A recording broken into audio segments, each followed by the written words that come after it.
Dash banks are also known as investment banks.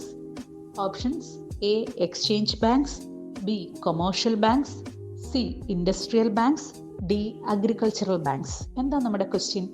ഏത് ബാങ്കുകളെയാണ് investment bank എന്നറിയപ്പെടുന്നത്? അപ്പോൾ investment bank വേറെ പേരിലും അറിയപ്പെടുന്നുണ്ട്.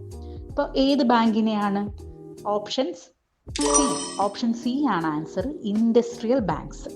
അപ്പോൾ നമ്മുടെ ഇൻവെസ്റ്റ്മെന്റ് ബാങ്കിനെ ഇൻഡസ്ട്രിയൽ ബാങ്ക് എന്നും അറിയപ്പെടാറുണ്ട്, പിന്നെ ഡെവലപ്മെന്റൽ ബാങ്ക് എന്നും അറിയപ്പെടാറുണ്ട്. ഓർത്തു വെക്കുക, ഇൻഡസ്ട്രിയൽ ബാങ്കും ഇൻവെസ്റ്റ്മെന്റ് ബാങ്കും ഡെവലപ്മെന്റ് ബാങ്കും ഒന്നാണ്. എന്താണ് ഈ ഇൻഡസ്ട്രിയൽ ബാങ്കിങ് എന്ന് പറയുന്നത്? ദീർഘകാല വായ്പകൾ അല്ലെങ്കിൽ ലോങ് ടേം ഫണ്ട്സ് ഇൻഡസ്ട്രീസിന് കൊടുക്കുന്ന ബാങ്കുകളെയാണ് ഇൻഡസ്ട്രിയൽ ബാങ്കിങ് എന്ന് പറയുന്നത്. എന്തിനാണ് കൊടുക്കുന്നത്?